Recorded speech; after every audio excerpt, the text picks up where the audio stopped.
ಎಲ್ಲರಿಗೂ ನಮಸ್ಕಾರ. Super kitchen Kannada ಚಾನಲ್ಗೆ ಸ್ವಾಗತ. ಹೊಸದಾಗಿ ಚಾನಲನ್ನು ನೋಡ್ತಾ ಇದ್ದರೆ ಪ್ಲೀಸ್ ಸಬ್ಸ್ಕ್ರೈಬ್ ಮಾಡ್ಕೊಳ್ಳಿ ಅಂತ ಹೇಳ್ತಾ, ಬನ್ನಿ ಇವತ್ತು ಒಂದು ಡಿಫ್ರೆಂಟ್ ಆಗಿರುವಂತಹ ಮೊಸರನ್ನು ಉಪಯೋಗಿಸ್ಕೊಂಡು ಬೆಂಡೆಕಾಯಿ ಮಸಾಲ ಫ್ರೈಯನ್ನು ಹೇಗೆ ಮಾಡ್ಕೊಳ್ಳೋದು ಅಂತ ನೋಡ್ಕೊಳ್ಳೋಣ. ಅದಕ್ಕಾಗಿ ನಾನಿಲ್ಲಿ ಒಂದು 1/4 kg ಬೆಂಡೆಕಾಯಿನ ತೆಗೆದುಕೊಂಡು ನೀಟಾಗಿ ಅದನ್ನು ತೊಳೆದು ನಂತರ ಕಾಟನ್ ಬಟ್ಟೆಯಿಂದ ಒರೆಸಿ ಇದನ್ನು ನೋಡಿ ಈ ರೀತಿಯಾಗಿ ನಾನು ಸ್ಲ್ಯಾಂಟ್ ಆಗಿ ಕಟ್ ಮಾಡ್ಕೊಂಡಿದ್ದೀನಿ. ಹಾಗೆ ಒಂದು ದಪ್ಪ ಈರುಳ್ಳಿಯನ್ನು ಉದ್ದುದಾಗಿ ಕಟ್ ಮಾಡಿ ಇಟ್ಕೊಳ್ಬೇಕು.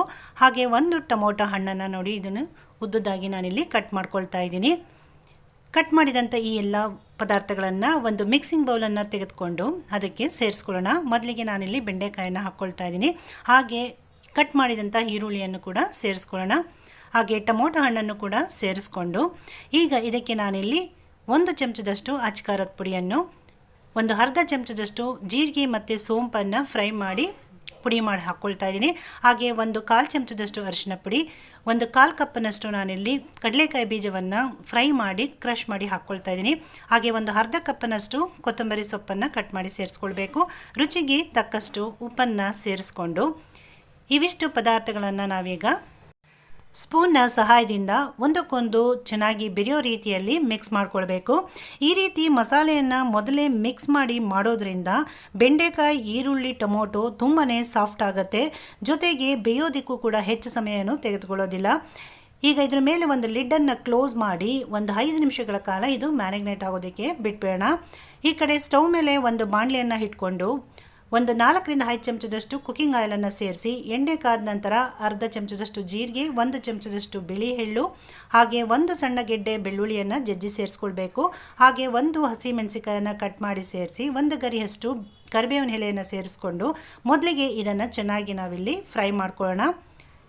ಇದು ಫ್ರೈ ಆಗಿದ ನಂತರ ನಾವೀಗಾಗಲೇ ಮಿಕ್ಸ್ ಮಾಡಿ ಇಟ್ಕೊಂಡಿರುವಂಥ ಬೆಂಡೆಕಾಯಿ ಮತ್ತು ಮಸಾಲೆಯನ್ನು ಈ ಒಗ್ಗರಣೆ ಒಟ್ಟಿಗೆ ಸೇರಿಸ್ಕೊಂಡು ನೀಟಾಗಿ ಇದನ್ನು ಫ್ರೈ ಮಾಡ್ಕೊಳ್ಳೋಣ. ಈ ರೀತಿ ನಾವು ಮೊದಲೇ ಮ್ಯಾರಿನೇಟ್ ಮಾಡಿರೋದ್ರಿಂದ ಬೆಂಡೆಕಾಯಿ ಆಲ್ರೆಡಿ ಸಾಫ್ಟ್ ಆಗಿರೋದ್ರಿಂದ ಬೇಗನೆ ಇದು ಕುಕ್ ಆಗುತ್ತೆ. ಈಗ ಇದರ ಮೇಲೆ ಒಂದು ಲಿಡ್ಡನ್ನು ಕ್ಲೋಸ್ ಮಾಡಿ ಒಂದು 3 ನಿಮಿಷಗಳ ಕಾಲ ಇದನ್ನು ಬೇಯಲಿಕ್ಕೆ ಬಿಟ್ಬೋಣ.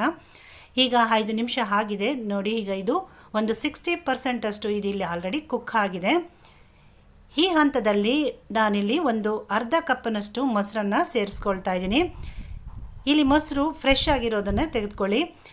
ಈ ಮೊಸರನ್ನು ಹಾಕಿ ಫ್ರೈ ಮಾಡೋದ್ರಿಂದ ಬೆಂಡೆಕಾಯಲ್ಲಿ ಒಂದು ಡಿಫ್ರೆಂಟ್ ಆದಂಥ ಟೇಸ್ಟ್ ಬರುತ್ತೆ. ಹಾಗೆ ಲೋಳೆ ಅಂಶವೂ ಕೂಡ ಇರೋದಿಲ್ಲ. ನಾನಿಲ್ಲಿ ಇದನ್ನು ಸ್ವಲ್ಪ ಡ್ರೈ ಆಗಿ ಮಾಡ್ಕೊಳ್ತಾ ಇದ್ದೀನಿ. ನಿಮಗೆ ಸ್ವಲ್ಪ ಲಿಕ್ವಿಡ್ ಆಗಿ ಬೇಕು ಅನ್ನೋದಾದರೆ ಈ ಮೊಸರಿಗೆ 1 ಚಮಚದಷ್ಟು ಕಡಲೆ ಹಿಟ್ಟನ್ನು ಸೇರಿಸ್ಕೊಂಡು ಸ್ವಲ್ಪ ನೀರನ್ನು ಸೇರಿಸ್ಕೊಂಡ್ರೆ ನಮಗೆ ಗ್ರೇವಿ ಟೈಪಲ್ಲಿ ಕೂಡ ಬರುತ್ತೆ. ಈಗ 2 ನಿಮಿಷಗಳ ಕಾಲ ಮತ್ತೆ ಲಿಡ್ಡನ್ನು ಕ್ಲೋಸ್ ಮಾಡಿ ನಾನು ಇದನ್ನು ಕುಕ್ ಮಾಡ್ಕೊಂಡಿದ್ದೀನಿ ನೋಡಿ. ಈಗ ಇದು ಸಾಫ್ಟಾಗಿ ಬೆಂದಿದೆ. ಇಲ್ಲಿ ನಾವು ಮೊಸರನ್ನು ಉಪಯೋಗಿಸಿರೋದ್ರಿಂದ ಹೆಚ್ಚು ಲೋಳೆ ಅಂಶವೂ ಕೂಡ ಇರೋದಿಲ್ಲ. ಕೊನೆಯದಾಗಿ ಇದಕ್ಕೆ ಸ್ವಲ್ಪ ಕೊತ್ತಂಬರಿ ಸೊಪ್ಪನ್ನು ಸೇರಿಸ್ಕೊಂಡ್ರೆ ನಮಗೀಗ ಮೊಸರು ಮಸಾಲ ಬೆಂಡೆಕಾಯಿ ಫ್ರೈ ಸರ್ವ್ ಮಾಡೋಕ್ಕೆ ರೆಡಿ ಆಯಿತು. ನೋಡಿದ್ರಲ್ಲ ವೀಕ್ಷಕರೇ, ಎಷ್ಟು ಸುಲಭವಾಗಿ ಕಡಿಮೆ ಸಮಯದಲ್ಲಿ ಕಡಿಮೆ ಮಸಾಲ ಇಂಗ್ರೀಡಿಯೆಂಟ್ಸ್ಗಳನ್ನು ಉಪಯೋಗಿಸ್ಕೊಂಡು ಒಂದು ರುಚಿಕರವಾದಂಥ ಬೆಂಡೆಕಾಯಿ ಫ್ರೈಯನ್ನು ಮಾಡ್ಕೊಂಡ್ವಿ ಅಂತ. ಇದು ಚಪಾತಿ, ಪೂರಿ, ಫುಲ್ಕ ಹಾಗೆ ಅನ್ನ ಸಾಂಬಾರಿಗೆ ಸೈಡ್ ಡಿಶ್ಶಿಗೆ ತುಂಬಾ ಟೇಸ್ಟಿಯಾಗಿರುತ್ತೆ. ಮಿಸ್ ಮಾಡದೆ ಟ್ರೈ ಮಾಡಿ ಹೇಗೆ ಬಂತು ಅಂತ ಕಮೆಂಟ್ ಮಾಡಿ.